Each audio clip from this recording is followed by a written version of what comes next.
নমস্কাৰ মই পল্লৱ কলিতা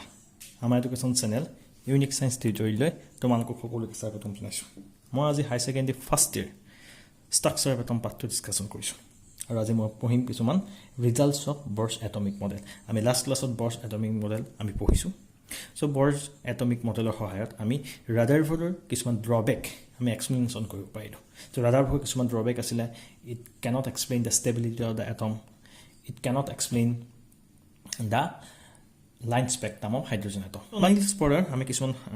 postulate কিছুমান দিছিলে আৰু এই postulate কিটা হৈছে this is nucleus আৰু এই nucleusৰ surroundingত ইলেক্ট্ৰন বিলাক কিছুমান selective circular pathত revolving হৈ থাকে আৰু এই circular pathটো তোমাৰ কি আছে fixed radius আছে and fixed energy আছে আৰু এই circular pathটো orbit বুলি কোৱা হয় stationary state বুলি কোৱা হয় আৰু allowed energy state বুলি কোৱা হয় So suppose this is n is equal to 1, this is first orbit, this is n is equal to 2, this is second orbit, this is n is equal to 3, third orbit, this is n is equal to 4, this is fourth orbit. So the orbit is numbered as 1, 2, 3, 4. Also this orbit are designated as this orbit is K, this orbit is L, this orbit is M, this orbit is N. Now each orbit have a definite amount of energy. Suppose this first orbital energy E1, second orbital energy to E2, third orbital energy to E3, and fourth orbital energy to E4. A orbit 2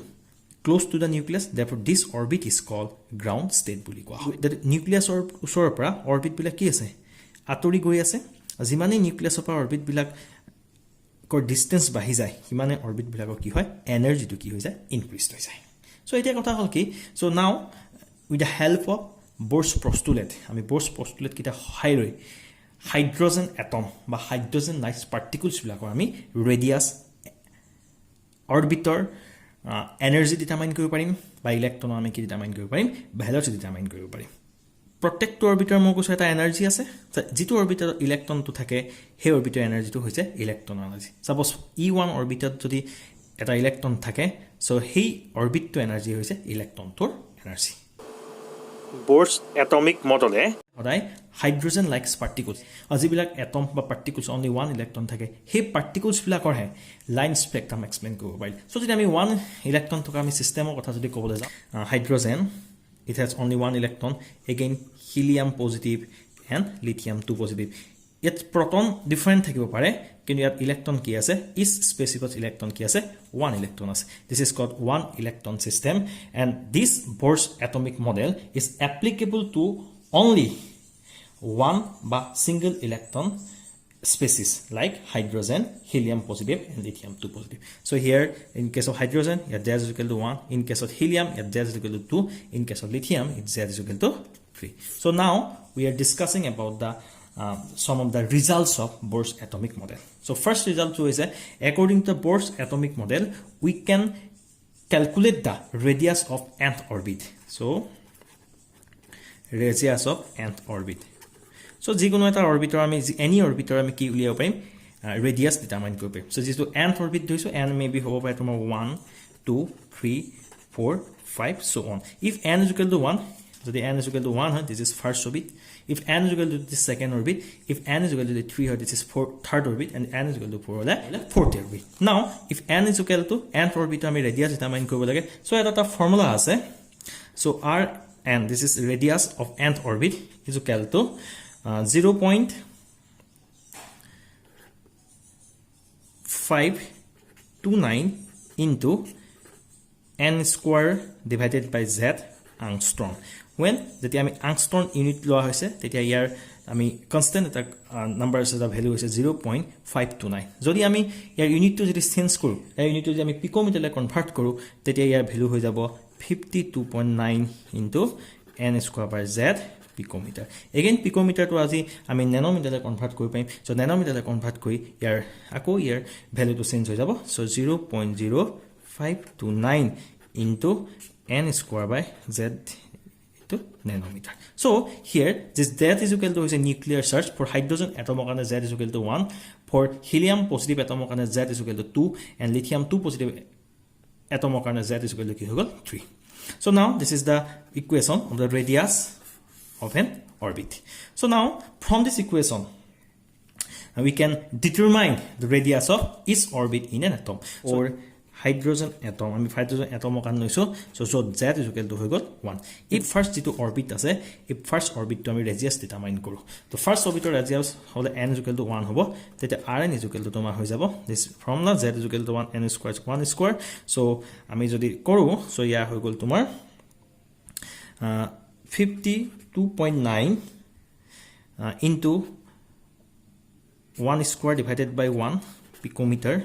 So you have value equal 52.9 picometer. So this is R1. This is R1. This radius of first orbit is 52.9 picometer. In angstrom scale, it is 0.529 angstrom. In nanometer scale, its value is 0.0529 nanometer. The radius of this is first orbit. The radius of first orbit is called Bohr radius. So very important. What is called Bohr radius? The Bohr radius means the radius of first orbit is called Bohr radius. So this is the first orbit. So it's a nucleus. So here যদি আমি এই orbit to the radius determine কৰো, this radius is called Bohr radius. A Bohr radius or value to তোমাৰ কিমান হ'ব পাৰে? So 52.9 angstrom হ'ব পাৰে, 0.0529 nanometer হ'ব পাৰে, বা 52.9 picometer হ'ব পাৰে. This is called Bohr radius. What is Bohr radius? Radius of first orbit is called Bohr radius. So it's a radius of first orbit. This R1 is equal to 52.9 picometer. Again, it calculate the radius of second orbit. This n is equal to 2. Then R2, radius of second orbit, is 211.6 picometer. Again, radius of third orbit. So we can see that is 47.61 picometer. So here we can see that. So I mean, n value to zimane increase hoi goi ase. So radius of the orbit to ki hoise himane ki hoi goise increase hoi goise. So radius of the orbit himane increase hoi goise. So ami gobo paru the electron to ki hobo pare tomar, the electrons will be present away from the nucleus. The electron to nucleus or atoroto electron to ki thakibo pare present thakibo pare. A formula kita monot rakhiba. This is very important formula. Or a formula kila use koi ami kisuman ki korim problem koribo lagibo. We can also calculate the velocity of electron in an orbit. Velocity of electron in an orbit. What is the formula of this? This formula is, so Vn is the velocity of nth orbit. So Vn is equal to, so 2.18 into 10 to the power 6. So divided by n into z meter per second, where z is the nuclear charge. So if case of hydrogen atom, Z is equal to 1. In case of helium positive atom, Z is equal to 2. In case of lithium 2 positive atom, Z is equal to 3. So now we can say, so for hydrogen atom, we know Z is equal to 1. So if n is equal to 1, the n is equal to 1, this is first orbit. So first orbit to electron ase, hey electron to velocity determine kobo lage. So our formula is this one is formula. So V1. So here pa gom palu first to orbit ase, first orbit to electron to velocity. So V1 is equal to tomar 2.18 into 10 to the power 6 divided by n is equal to 1. This is first orbit into Z, nuclear charge of the hydrogen atom is 1. So meter per second. So again we can calculate that value is 2.18 into 10 to the power 6 meter per second. Again, is n is equal to 2 hobo. A velocity of the electron in second orbit is equal to 1.09 into 10 to the 6 meter per second. Again, n is equal to 3 hobo. The velocity of the electron in third orbit is equal to 0.72 into 10 to the 6 meter per second. So we can see here, so n or value to zimane increase hoi goise, so velocity of the electron in a particular orbit to tomar ki hoise decrease hoise. So that means as we go further from the nucleus, we see the velocity of electron keeps on decreasing. So next, we can also determine the energy of electron in nth orbit.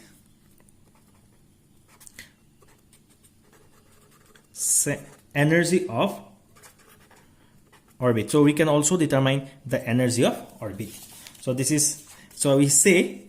so the energy of this first orbit is E1. So energy of second orbit is E2. So energy of third orbit E3. So energy of fourth orbit En. So energy of nth orbit. So the nth orbit or teti ami ki likhibo parim En likhibo parim. So energy of nth orbit. So En is equal to minus 2.18 into 10 to the power minus 18 Z square divided by N square in Joule. So again যদি আমি ইয়াত unit two যদি change কৰো জুল two যদি আমি electron মডেলে convert কৰো সো আমাৰ energy of da nth orbit is equal to হৈ যাব তোমাৰ -13.6 into z square divided by n square is electron volt. This is the energy of the nth orbit. So আমি কি কৰিব পালো so আমি Bohr postulate সহায়ত আমি কি পালো each orbiter কি পালো আমি এনাৰ্জি পালো so each orbiter এনাৰ্জি পালো মানে কি হৈছে so আমি কৈছো আমি আগতে কৈছো যদি এটো অৰবিটত যদি এটা ইলেক্ট্ৰন থাকে so এই অৰবিটটো এনাৰ্জি হৈছে electron energy so we can say the energy of the electron is associated with the energy of the orbit so and the energies of electron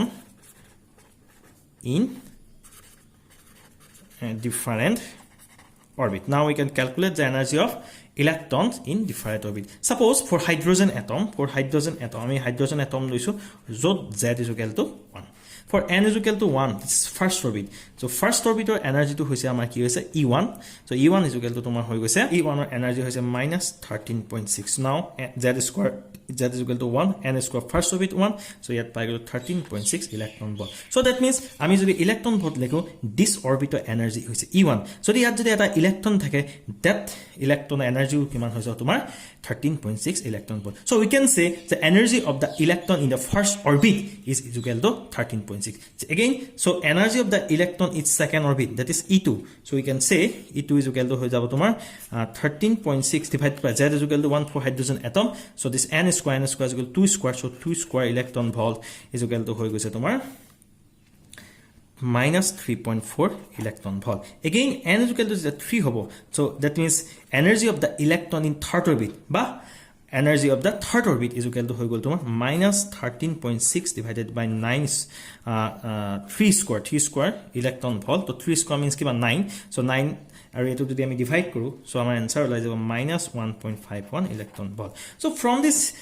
calculation আমি দেখিছো সো এনৰ ভ্যালুটো যিমানে ইনক্ৰিজ হৈ গৈছে so energy value বিলা কি হৈছে হিমানে কি হৈছে ইনক্ৰিজ হৈ গৈছে দ্যাট মিন্স আমি গম পাইছো সো নিউক্লিয়াছৰ পৰা এনাৰ্জি লেভেল বিলাক যিমানে হৈছে আতৰি গৈছে হিমানে কি হৈছে ইজ orbital energy কি হৈছে increase হৈ আছে so এখানে আমি কব পাইছো E4 energy is greater than E3 E3 energy is greater than E2 and E2 energy is greater than E1 so ইয়াত এটা আমি দেখিছো so energy of the electron is negative so why the energy of the electron is negative because so suppose to issue ইয়াত এটা electron আছে এই ইলেক্ট্ৰনটো কি হৈছে নিউক্লিয়াছৰ দ্বাৰা তোমাৰ কি হৈছে এট্ৰাক্টেড হৈ আছে আৰু ডিউ টু এট্ৰাকচনৰ কাৰণে কি হৈছে এই এটা এমাউন্ট অফ এনাৰ্জি কি কৈছে ৰিলিজ কৰিছে যেটো এটা এমাউন্ট অফ এনাৰ্জি ৰিলিজ কৰিছে হেতৰ কাৰণে কি হয় তোমাৰ এনাৰ্জিটো কি হয় তোমাৰ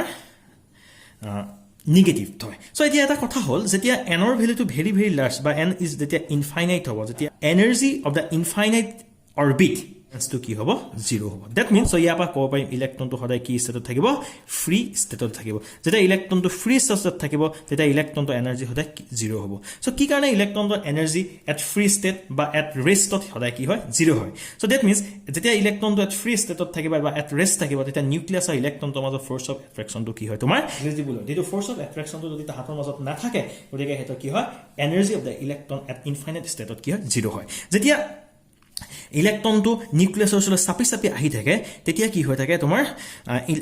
নিউক্লিয়াছ আৰু ইলেক্ট্ৰনটোৰ মাজত কি হয় ফোৰ্স অফ এট্ৰাকচনটো ইনক্ৰিজ হৈ গৈ থাকে সো ইলেক্ট্ৰনছ আৰু নিউক্লিয়াছৰ যেটো ফোৰ্স অফ এট্ৰাকচনটো ইনক্ৰিজ হৈ গৈ থাকে তেনেহলে কি হৈছে ইলেক্ট্ৰনটো নিউক্লিয়াছৰ ওচৰলৈ যিমানে চাপি আহিব হিমানে ইলেক্ট্ৰনটো এনাৰ্জিটো কি হ'ব হিমানে তোমাৰ কি হৈ যাব মোৰ নেগেটিভ হৈ যাব আমি ক'ব পাৰিছো যেটো অৰবিট সদায় নিউক্লিয়াছৰ কিনাৰত থাকে সেই অৰবিটটো এনাৰ্জিটো মোৰ নেগেটিভ হয় সদায় lowest হয় so ইয়াতে আমি ইয়াপা দেখিছো so E1 যেটো এনাৰ্জি ষ্টেট আছে this energy state is close to the nucleus therefore E1 energy state সৰ তোমাৰ কি হয় এনাৰ্জিটো is lowest than E2 then E3 then E4 and so on this is a very very important point so again so Bohr's atomic model explain the stability of the atom so explain the stability of the atom so stability of the atom ki kore tomar explain kore so how can it explain the stability of the atom so ami olopagot kolu so in according to the Bohr's atomic model so each orbit have a definite amount of energy যদি each orbit is a definite amount of energy থাকে that means ami apa ko pailo electron eta remains in a particular orbit থাকিব যেতিয়ালৈকে ইলেক্ট্ৰনটো energy loss নকৰে বা energy gain নকৰে so according to Bohr theory an electron cannot lose energy as long as it stay in a particular orbit যেটো ইলেক্ট্ৰনটোৱে কোনো এটা particular অৰবিটত যদি থাকে তেতিয়া যদি কোনো এনাৰ্জি লছ নকৰে তেনে হলি আপা কোনো কোৱেশ্যনে নাই যে ইলেক্ট্ৰনটোৱে কন্টিনিউয়াছলি এনাৰ্জি লছ কৰিব বা আলটিমেটলি ইলেক্ট্ৰনটো আহি কি হ'ব নিউক্লিয়াছত ফল কৰিব সো ইয়াপা আমি ক'ব পাৰিলো যে এটো ৰাদাৰফৰ্ডৰ মডেলটো এটা ভুল হয় যাৰ বৰে ষ্টেবিলিটি দা এটমটোক এক্সপ্লেইন কৰিব পাৰিলে next it explained the line spectrum of hydrogen so it's very important it explained the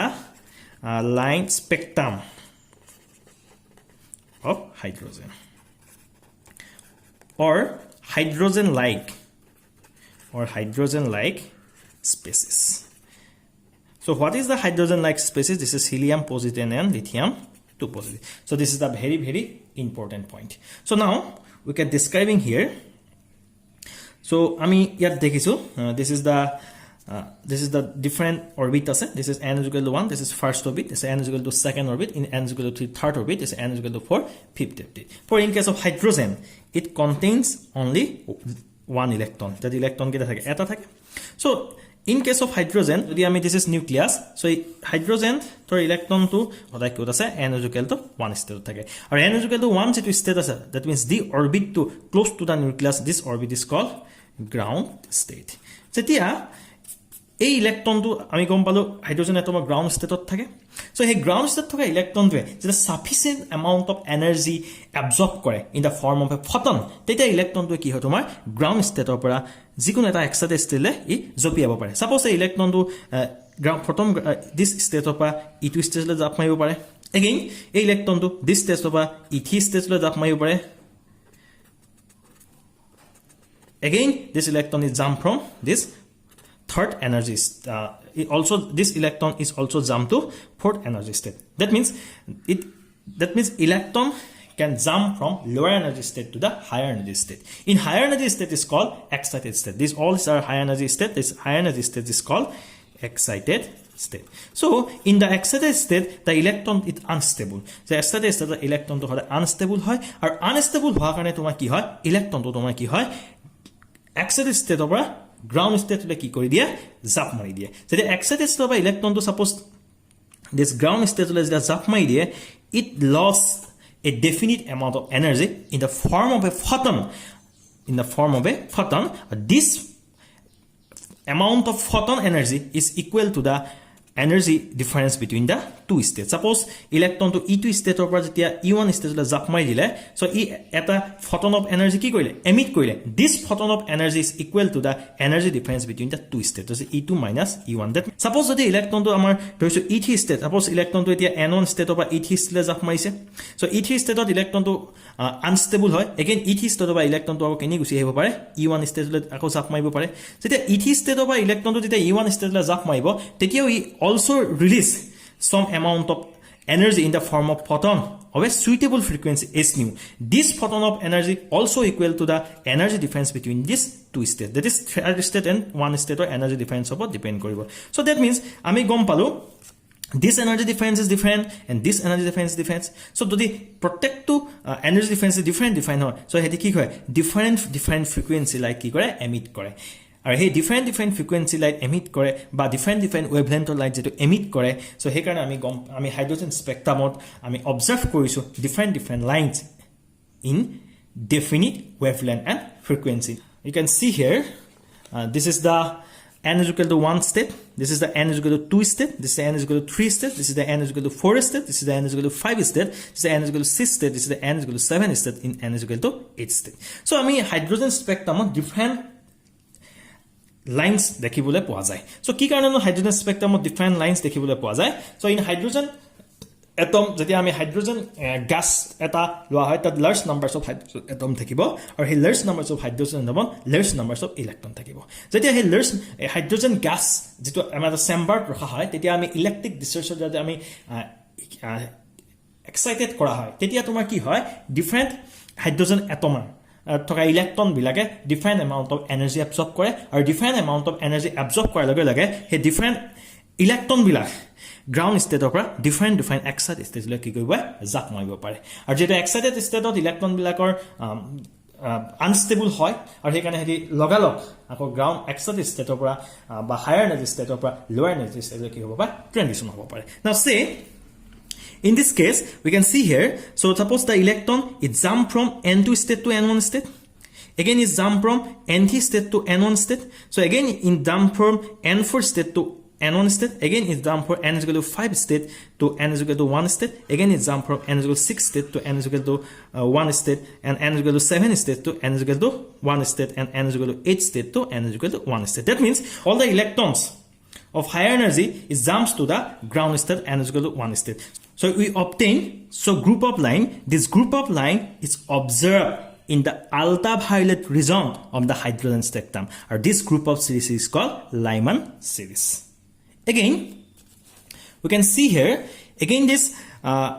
electron from n jump from n is equal to 3 state to the n is equal to 2 state again electron jump from n is equal to 4 state to n is equal to 2 state again electron jump from n is equal to 5 state to n is equal to 2 state so n is equal to 6 state to n is equal to 2 state again n is equal to 7 state to n is equal to 2 state that means higher energy state of electron to jump hoise koloi n is equal to 2 state so again we obtain different lines in hydrogen spectrum or this series of line is called Balmer series so that means ami at gom paiso a protect line at jiban protect line ki kore tomar at a definite amount of energy ki kore release kore in the form of a photon thik hai ami again electrons jump from higher energy state to n is equal to 3 state so jetia higher energy state of electron bilak n is equal to 3 state le jump marise we obtain different lines this series of line is called Paschen series or he Paschen series is observed in the infrared region of the hydrogen spectrum again the electron jump from higher energy state say n is equal to 5 n is equal to 6 n is equal to 7 n is equal to 8 to the n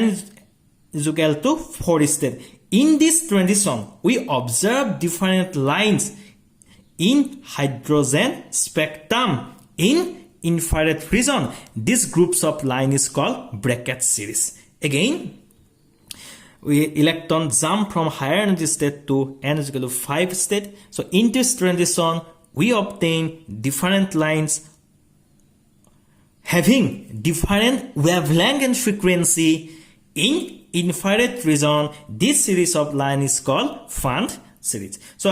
this is the electronic transition producing different series in hydrogen spectrum so this is the electronic transition producing different series in hydrogen spectrum so this is from here we can say we can explain the line spectrum of the hydrogen atom